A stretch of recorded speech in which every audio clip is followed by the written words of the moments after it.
Seattle. 2 weeks later at Jacksonville. Month later at Chicago. Oh, there's the Munich game at the Chargers. Like, listen, we know the Jets are dysfunctional in most years, and Miami this year especially is bad. If you take out the Jets and Dolphins games in division, I'm just going to read you the schedule for the Patriots. If you took out the Jets and the Dolphins, at Seahawks, Steelers, at Jags, Bills, Raiders, at Bears, Packers, at Lions, at Chargers, Bills, at Chiefs, Broncos. I mean, the Patriots have never been more thankful they're in a division with the Jets and the Dolphins. That is a rough schedule. Rarely do you see a team that's in the Super Bowl, and then you see their schedule come up and go, yeah, they started 0-4. At Seattle, at Jacksonville, at Buffalo. That is rough. That is rough. Okay. Let's talk about this, New England Patriots fans. Let's talk about this. 'Cause a lot of people with this schedule seem to be very low on the New England Patriots, and I find it fascinating because I don't think they're really factoring in how great of a quarterback Drake May is. But before I go any further and really jump into this, New England Patriots fans, please do not forget to subscribe and watch the full length of the video. When you guys do that, views go through the roof, subscribers go through the roof, and it's not about chasing views, it's not about chasing subscribers, it's about creating the most unbiased and grounded New England Patriots content that I can.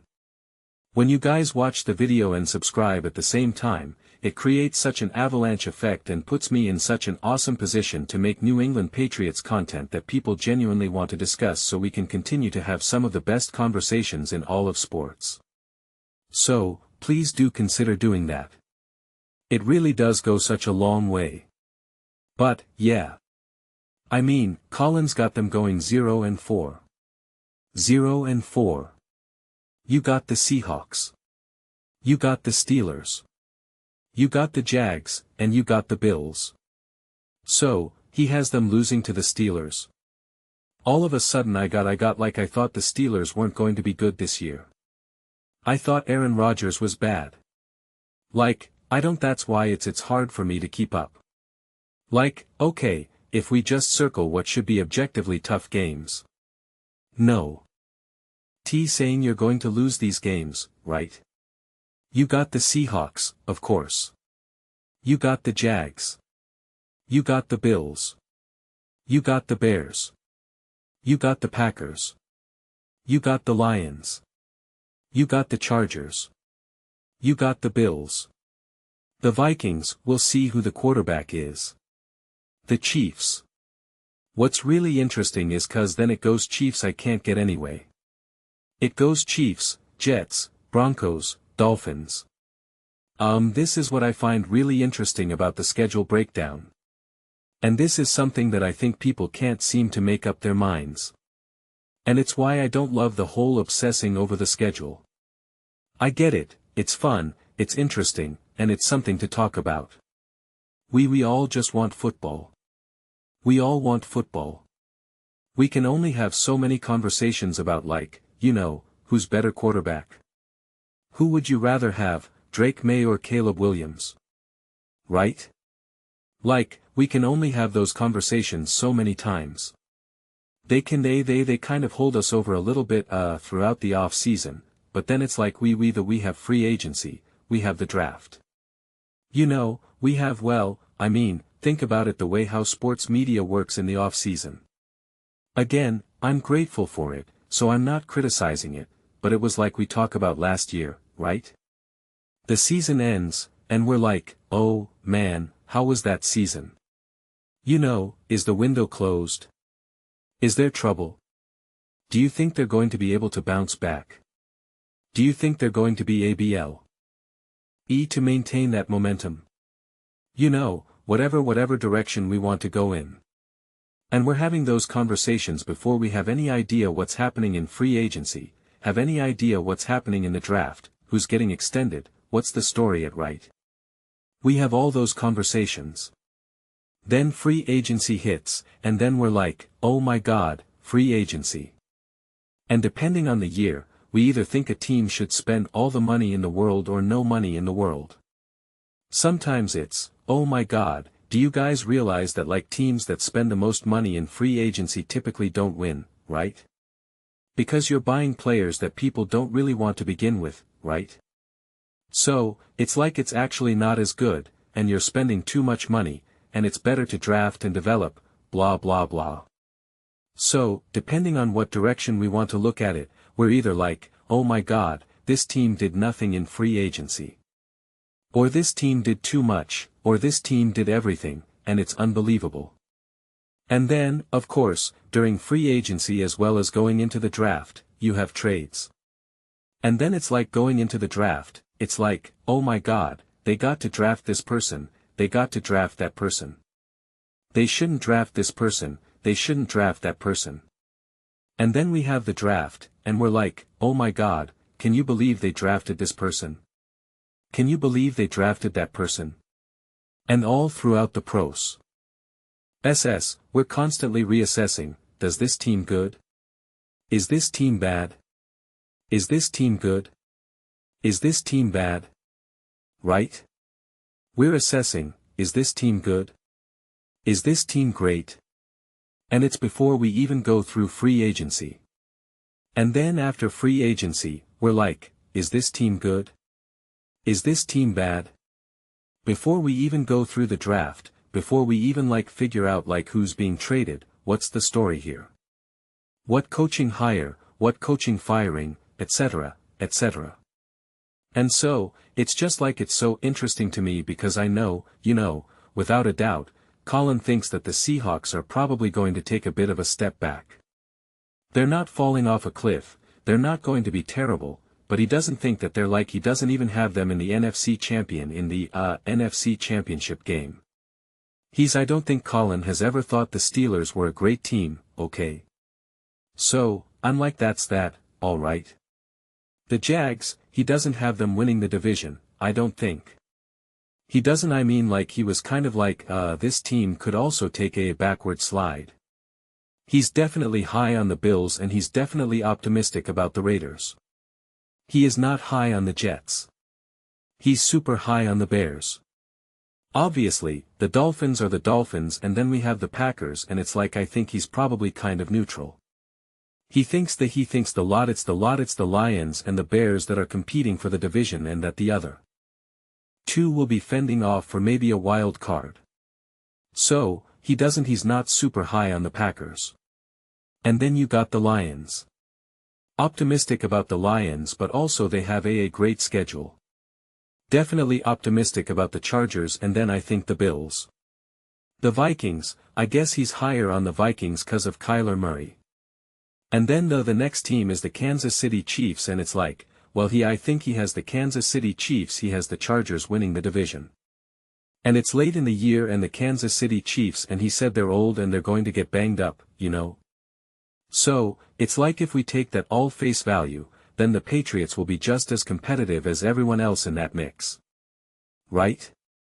Like put it this way. If you think the Packers will be competing or the Lions and the Bears will be competing for like the division or something, right? Or the Jags will be competitive and competing. There's zero reason to believe that the Patriots won't be. I know they had an incredibly easy schedule. I know that. They still were an awesome team. I know they did not play their best in the playoffs. So, we could say but see what happens when they played the better teams and it's like I get that. I really do. I understand that. But, we are still significantly downplaying the season. The way how I see it right now, I pretty much see every team except for maybe like one or two really.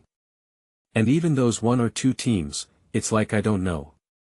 I see pretty much every team just competing right now to make the playoffs.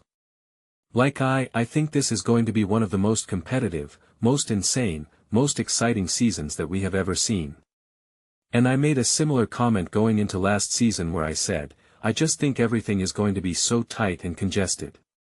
And I said, I think it's cause the floor is elevating so much. Not so much because the ceiling is elevating, but the floor is elevating so much.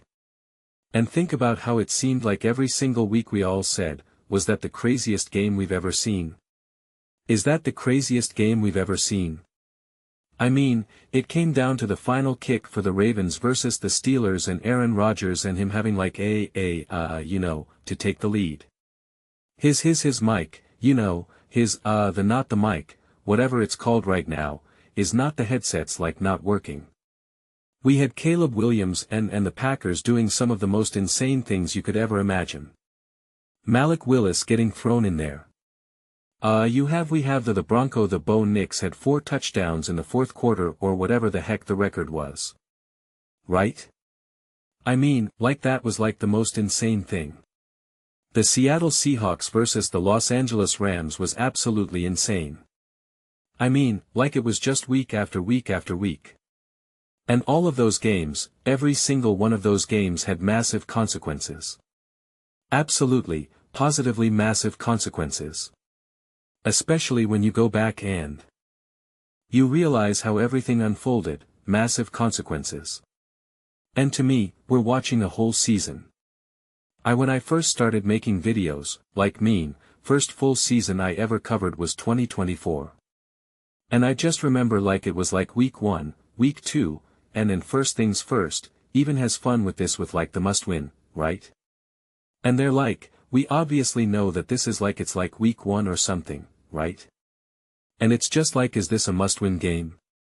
And they kind of laugh where it's like, listen, there's obviously a difference between must-win as in like you have to win this game because if you don't, like you're not in the playoffs or you're not going to win the division. And it's like, it's one of the things that you kind of have to just like everyone just has to shake hands and agree with like this is sports talk. We're going to have to be a little bit fast and loose with the rules of how we have these conversations. And, going into it, I was like, it's like week 1, week 2. And it'll be like a divisional game, and I'm like, yeah. And they're like, this is a huge game.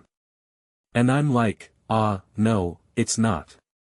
Like I understand we want to get everyone hyped, start the season, all that, but I'm like it's not the biggest deal.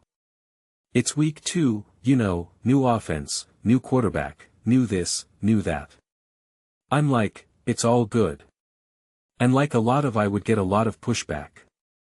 People like, WH. What are you talking about? This is a divisional game. It's so important. Yada yada yada. And I'm like, I get that. I know it's a divisional game. I'm not dumb. I understand it's a divisional game. I understand it's an important matchup. I understand if you win this game, you're now 2-0 rather than 1-1. I get that. I understand that logic. I understand you're at home. And the next time you're on the road. Like I get it, but it's like it's still trying to put everything in a bigger context. And I would always try to really add that context. To me, the context right now is like every game matters. Like every game matters. Like every single game matters. Like it's going to be kind of overwhelming in the best kind of way. In the best kind of way. But like every single game on the schedule is going to matter. And I really feel that way essentially for every single team. Every single team. I just think we are going to be in the absolute peak. At the end of the playoffs when there's always a couple teams where there's like a crazy 8-team scenario where like they can get in the playoffs if this happens and then that happens and this happens and that happens. This team needs to win, that team needs to lose.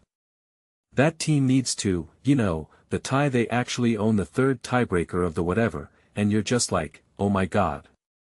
I remember when I was trying to go through the standings, and it was like, you have to like keep going down the list of tiebreakers. Like, well, they have the same divisional record, and they're tied head to head. And you're just like, oh my gosh, what's the next one? Point differential or conference or what is it?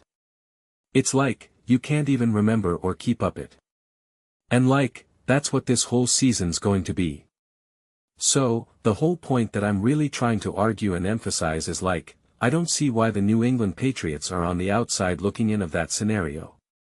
Especially because Colin was convinced last season that Drake May was already a top 8, top 10 quarterback in the NFL. And I think Drake May is special. I've said that as loud as I possibly can a million times over. And so, it's like, that is one of the biggest things that people aren't actually factoring. And they really want to dunk on his struggles in the playoffs and in the Super Bowl, and I get it, and I think it's okay to have that honest conversation, to add context to that situation. I think it's okay to point out other quarterbacks that were better in various situations in their second year or their first playoff run. Like, I think it's fair to be like, well, look what Mahomes did. Look what Jalen Hurts did. And still add context of like, well, look at this team. Look at that team. Look who they played. Like, I think that's all fair game. I really do. But, sometimes we use that in a way to then take away or downplay the individual as a WH. Oh, and I don't think that's inherently fair either. Like, it's a little bit in the air that people think that like, Drake May as a whole was just fool's gold. That he wasn't really that great of a quarterback. And again, this is what also continues to confuse me because Colin said once the Eagles trade A.J. Brown to the Patriots, he goes, look out. Look what Drake May is going to be able to do with a true number 1 wide receiver. And it's like, okay. So again, I think it's a foregone conclusion that they're going to get A.J. And it seems like nothing's happening to Vrabel, so it's like, okay, the core is going to be there, the coaching staff's going to be there, A.J.'s going to be there. So I guess I'm just tripped up by all of this. I'm tripped up by it's absolutely going to be harder this year than it was last year. No doubt about it. But I think what we're kind of getting tripped up in is that we name all these teams. The Bill obviously in the division, I know that. But the Bills, the Chiefs, the Bears, the Seahawks, and it's like yeah, there's a lot of let's not even just say great or elite or top teams. There's just a lot of really good, solid, competent teams right now in the NFL. I think that's really what it gets boiled down to. There's a lot say what you will about the Packers, I don't know if they're winning this division, I don't know if they're winning the division. I got no idea. They're not a team that you just circle and say, oh, we got them. Same thing with the Lions. The Lions didn't make the playoffs. They are not a walk-in-the-park easy team to beat, no matter what. Whether you're a top team in the NFL, and a Super Bowl contender, or you're bottom of the barrel. Going up against the Detroit Lions, they didn't make the playoffs, hooray, doesn't matter. They're still a competitive team and difficult to beat. Right? Like that's how it works. Same thing with the Chiefs. Oh, the Chiefs are not the same as they were last year or years in the past. Sure. Still the Chiefs, still difficult. Still not going to be easy. The Broncos could have gotten to the Super Bowl, were obviously in the AFC Championship game against the New England Patriots. Went down to the wire with the Kansas City Chiefs. And the Kansas City Chiefs were clearly a shell of themselves. Right? So it's just like everything is really competitive right now. Everything is coming down to a one like we used to always be able to say like oh they're 8-0 and 1-score games or they're 5-5 and 1-score games and it's just like every game is a 1-score game at this point. Like every game is a 1-score game. The Steelers, Aaron Rodgers, oh he's so old, they have no O-line, they can't throw the ball more than 5 yards because they can't hold the line and he has to get rid of the ball. Still a tough team to beat. Like no walk in the park. Still pretty competitive. Still even in a game that they lose, there's a moment where it was like oh man if they complete that pass they probably would have got a touchdown there. Now they're up 10, right? Or now they're up 7. Instead, didn't work out and now the score ends up them being down by 14, but it was like well could have actually switched. It's exactly what happened with the Lions versus the Chiefs. That game ended up winning like 31-17 or something like that. And yet there was a couple plays that absolutely positively would have completely swung that score. So like even games that seem far apart you're like well actually there was like literally like a difference of like one play here and it just changes everything. And I'm not seeing why that's going to inherently change this year. And so if we talk about a team like the Patriots, if we talk about the importance of coaching and execution and quarterback play, well don't they have that? Don't they have that on both sides of the ball? So unless you just truly think this roster is inherently inferior it's like okay, or you just don't think Drake May is that great of a quarterback. So again, it's certainly going to be more competitive, it's certainly going to be harder. Right now it's brutal for me to try to figure out who I think's in the playoffs. Who do I think is winning the division? Like I think it's so difficult and I do think the biggest wild cards out of all of this is cause listen, it's hard enough to try to figure out like what's going to happen against the Patriots versus the Bills both games obviously. The Patriots versus the Jags it's like oh I don't know man those two are those are two up and coming teams. With quarterbacks that have shown a ton of progress and in coaches that are universally trusted. It's like what is that going to look like? It's like I don't know right now. But the real big wild card is like what is the level of the Raiders? I think the Chargers are taking a genuine step forward but how gigantic of a step forward? I do think the Chiefs are going to bounce back but like bounce back to what? Right? Like bounce back to what? Bounce back to like 23-24 where you know they're like okay they're obviously good and competitive but like not the most intimidating team under the sun. Or do they bounce back to like 2021-2022 like who do they bounce back? Or is it just as messy as it was last year? It's like I don't know man. So I see the Patriots being this like low-hanging fruit of everyone just being like well tough times ahead for the Patriots and it's like but you're confident that other teams won't also then have tough teams like or tough times like that's what I'm wrestling with right now. And that's why I don't think it's helpful to get too all in on the schedule analysis. It's interesting, it's thought-provoking, it's content, it's conversation, it's entertain. Like I get it. I'm trying my best to take it as seriously as I can. I'm taking it more seriously than I ever have honestly. But my the well that I keep coming back to is I don't know man it feels really competitive. It just feels really competitive for all these teams. It really does. There's only a handful of schedules a couple schedules that I'm just like okay this is objectively like pretty easy or like very forgiving. Outside of that it's like yeah you got to play the Bears. Yeah you got to play the Bills. Yeah you got to play the Chiefs. Yeah you got to play the Seahawks. Like everyone does. Everyone's got to play some sort of balance of quality teams, right? Like, this is the way it works. So, this is like the most lukewarm, most obvious take anyone could ever say. But, like, every team right now, it's just like, how great or not great are they going to be this year? The Bills could be absolutely awesome, or they could be the exact team that they were essentially last year. Same thing with the Patriots. Same team, same thing with the Jags.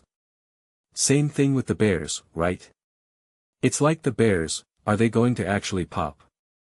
Are they truly going to be like, we're a top team in the NFL?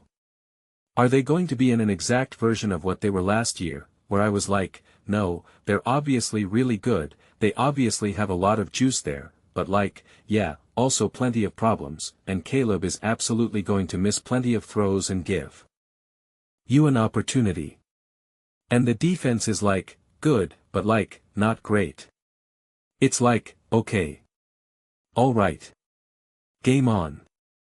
So, this is the definition of a wait-and-see season, if I've ever seen one. So, buckle up, man. Buckle up.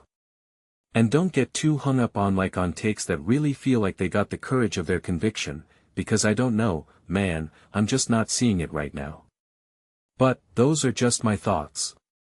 I'd absolutely love to hear yours. What do you guys all think about the New England Patriots? Do you think they're on their way out from being top team in the NFL? They could start 0-4. It'd be pretty wild. That'd be tough sledding. You'd have a top draft pick, I guess, next year. But, let me know your thoughts. I read every single comment, whether you agree with me or disagree with me. Either way, let's get into some discussion. Let's get into some fights, but ultimately, let's just have some fun. And please do consider subscribing. We're building an amazing community here, and I absolutely love to see you part of it. I want to build something that we all generally feel connected to. Something that we're really excited to be part of. I think we're well on our way to doing it. Please don't forget to give this video a thumbs up. It really does help visibility and the algorithm.